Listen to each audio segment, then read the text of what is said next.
अस्सलामुअलैकुम स्टूडेंट, आज हम पढ़ेंगे फॉरेंसिक का बहुत इंपॉर्टेंट टॉपिक। बहरहाल इंपॉर्टेंट नहीं कहेंगे, पर इंपॉर्टेंट इस वजह से कह रहे हैं क्योंकि इसमें से वाइवा बहुत आता है। ठीक है ना। इंपॉर्टेंट पॉइंट्स बताऊंगी एग्जाम के लिए, क्या इंपॉर्टेंट बातें, बस वो ज़्यादा डीप में भी नहीं जाऊंगी। पिस्टल वगैरह मुझे भी नहीं आता क्या है ये चीज़ें। अच्छा, देखेंगे पहले तो फायर आर्म इंजरीज़ की ना डेफिनेशन क्या है। फायर आर्म इंजरीज जो है ना वो होती हैं जिसके डिस्चार्ज से होती हैं। ठीक है, जैसे पिस्टल से, रिवॉल्वर से, राइफ़ल से या शॉटगन से जो गोली निकलती है ना बाहर, उस गोली की वजह से कोई इंजरी हो ना, उसे हम कहते हैं फायर आर्म इंजरीज। ठीक है। अच्छा, वो यहाँ पिस्टल हो, रिवॉल्वर हो या शॉटगन हो। वेपन के ना दो बेसिक टाइप्स होते हैं। वेपन्स के कितने टाइप्स होते हैं? दो बेसिक टाइप होते हैं, जिसे हम कहते हैं शॉटगन, नहीं सॉरी, जिसे हम कहते हैं स्मूथ बोर और कहते हैं राइफल्ड बोर। ठीक है, राइफल्ड बोर। अच्छा, बोर क्या होता है कि गन जो है ना उसमें से जो गोली होती है वो जो डिस्टेंस कवर करती है, अंदर जो पिस्टल के अंदर जो सारा डिस्टेंस कवर करती है उसे हम कहते हैं बोर। अच्छा, ये जो बोर होता है ना वो हमारा होता है स्मूथ भी होता है, बिल्कुल स्मूथ, और ना ऐसे ना बिल्कुल ग्रूव्स भी बनी हुई होती हैं। ठीक है, इसे हम कहेंगे राइफल्ड। ठीक है। अब अच्छा, स्मूथ बोर में कौन कौन सी गन आ जाती है? उसमें से शॉर्ट गन आ जाती हैं, और राइफ़ल में कौन सी आ जाती हैं? पिस्टल आ जाती हैं, रिवॉल्वर, राइफ़ल, ये जो सारी चीज़ें ना ये आ जाती हैं। अच्छा, ऐसे भी हो सकता है कि प्रोफेसर जो है ना सारी इमेजेस रखी हों पिस्टल की और पूछें कि ये बताओ शॉटगन क्या है, राइफ़ल क्या है, शॉटगन में क्या आती है। ठीक है। अब हम ये देखेंगे मोस्ट इंपॉर्टेंट टॉपिक की ना, इसमें से एंट्री वुंड और एग्जिट वुंड का क्या मतलब होता है। ठीक है, एंट्री वुंड तो नाम से ही पता चल रहा है कि गोली अंदर जब लगे उसे हम कहेंगे एंट्री वुंड।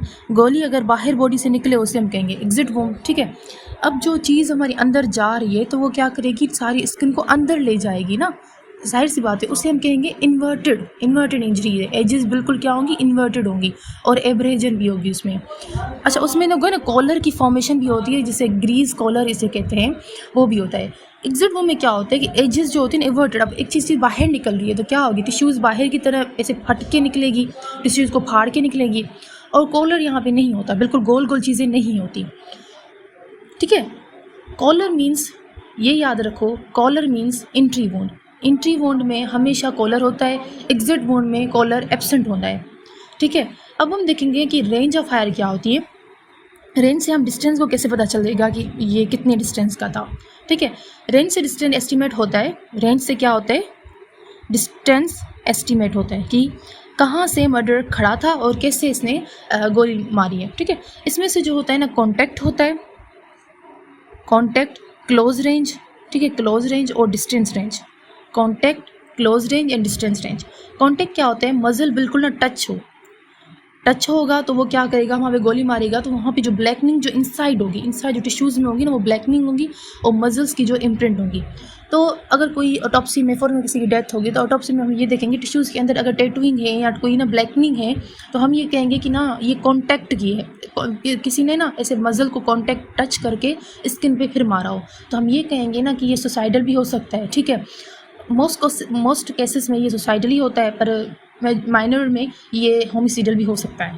ठीक है। क्लोज रेंज में क्या होगा कि ना बिल्कुल ना क्लोज रेंज में बनाई हुई, मैं आगे बताऊंगी कितनी रेंज में कितनी वैल्यू होती है। क्लोज रेंज में अगर कोई बनाओ तो वहाँ पे शूटिंग हो जाती है, और टैटूइंग भी होती है, और हेयर्स की बर्निंग होती है। ये बात याद करो, क्लोज रेंज में क्या होती है, क्लोज रेंज जैसा कोई गोली मारेगा तो शूटिंग भी होती है, ठीक है, टैटूइंग भी होती है, और बर्निंग हेयर्स भी होते हैं। ठीक है।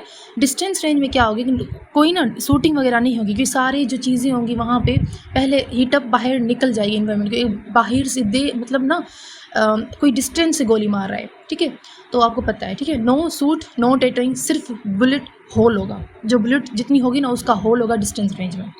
हम ना एक मर्डर को एक ना जो किसी की डेथ हो गई तो हम उसको किसी फायर आर्म इंजरीज़ की वजह से, फायर आर्म गन की वजह से डेथ हो गई है, तो हम ये देख के कह सकते हैं कि ना ये कॉन्टैक्ट वूंड है, क्लोज रेंज वूंड है, या डिस्टेंस रेंज वूंड है। ठीक है। अच्छा, अब देखेंगे वूंड का इफेक्ट क्या होता है। अच्छा, बुलेट टिश्यू में ना, बुलेट जो होती है टिश्यूज़ में जो है ना परमानेंट कैविटी बनाता है। ठीक है। अब जैसे कांटेक्ट की वजह से, बिल्कुल कांटेक्ट टच से स्किन पे और किसी ने मारा हो, जैसे अब ये ना फॉर एग्जांपल ये हमारा सर है, इसमें जो गोली मारी है किसी ने टच के मारी है, ठीक है, टच के, तो ये जो अंदर जाएगी ना गोली, वो क्या करेगी, कैविटी बनाएगी, परमानेंट कैविटी होगी, ठीक है। और जो डिस्टेंस या क्लोज रेंज से बनाएगी तो वो क्या होगी, टेम्प्रेरी कैविटी होगी, ठीक है। टेम्प्रेरी कैविटी, एक परमानेंट कैविटी की बात की और एक टेम्प्रेरी कैविटी की बात है। परमानेंट कैविटी कब बनाते हैं, जब ना कोई टच कांटेक्ट में कांटेक्ट मसल के कांटेक्ट में बिल्कुल किसी ने गोली मारी हो तो उसमें परमानेंट कैविटी बनाते हैं। और जो है ना शॉक वेव्स मीन्स कि एक गोली चली है बहुत डिस्टेंस से, अगर उसमें जो वेव्स निकली है ना, शॉर्ट हीट जो निकली है, उससे से अगर वो कैविटी बन गई है ना, उसे हम कहेंगे टेम्प्रेरी कैविटी। इसमें से जो बोन होते हैं ना वो टूट सकती हैं, ऑर्गन बिल्कुल डैमेज हो सकते हैं, ठीक है। अच्छा, वही बात की हम क्यों पढ़ते हैं भाई, मेडिको लीगल इंपॉर्टेंस के लिए, मेडिको लीगल पॉइंट्स के लिए, कि फॉरेंसिक एक्सपर्ट जो होती है ना वो रेंज डायरेक्शन सुसाइड वेस होमिसाइड डिफ्रेंशिएट करते हैं और बुलेट को गन से मैच करते हैं कि बैलिस्टिक से, ठीक है। ओके, अब बाद में बताऊंगी बैलिस्टिक क्या है, पहले ये बात देख लो, ठीक है। अच्छा, अब मैं थोड़ा रिकेप करूंगी कि एंट्री जो होती है, एंट्री वुंड जो बिल्कुल छोटी सी होती है, ठीक है, और ना वो इन्वर्टेड होती है, और ना कॉलर वहाँ पे प्रेजेंट होता है। क्या होता है, कॉलर वहाँ पे क्या होता है, प्रेजेंट होता है। ये चीज़ें याद कर लो। एग्जिट वूम में क्या होता है, कॉलर जो होता है एब्सेंट होता है, बाकी वैसे तो वूंड इवर्टेड होता है, कॉलर एब्सेंट होता है, ठीक है। ये सारी चीज़ें क्लोज रेंज में जो होगी ना, शूटिंग और टैटूइंग होगी। क्या होगी, क्लोज रेंज में क्या होगी, शूटिंग, क्लोज रेंज में टैटूइंग भी होगी और ना शूटिंग भी होगी। डिस्टेंस रेंज में जो होगी ना वो हमारी ये सब चीज़ें नहीं होंगी, ठीक है। सिर्फ ना बुलेट की जो होल होगा ना, बुलेट का होल जो छोटा सा होगा वो प्रेजेंट होगा बस। यहाँ पे बिल्कुल ब्लैकिश भी होगी ना, हेयर्स की वो हेयर्स भी जल जाएंगे, सारी चीज़ें, ठीक है। और ये था फायर एमर्जेंसी का जस्ट क्रैश रिव्यू, ठीक है। एग्जाम में वाइवा के लिए ना पूछ लेते हैं ज़्यादातर। ये जो मैंने अभी बताया ना, शॉर्ट कॉन्टैक्ट वुंड क्या होते हैं, क्लोज रेंज वुंड क्या होता है, डिस्टेंस रेंज वुंड। अच्छा, इन लोगों की ना थोड़ी वैल्यूज़ लिखी हुई है, अगर मैं दूसरी वीडियो बनाऊंगी तो बता दूंगी, वरना आप लोग ना बुक में देख लो। पहले मैंने ओवरव्यू दे दिया है कि क्या क्या सारी चीज़ें होती है, एंट्री वुंड क्या होती है, एग्जिट वुंड क्या होती है, कॉलर क्या होती है, टैटूइंग क्या होती है, ब्लैकनिंग क्या होती है, ठीक है। ये जो स्मोक पाउडर होता है ना, स्मोक जो पाउडर होता है उसी की वजह से यही ना टैटूइंग बनती है, ब्लैकिंग बनती है, ब्लैक पाउडर की वजह से।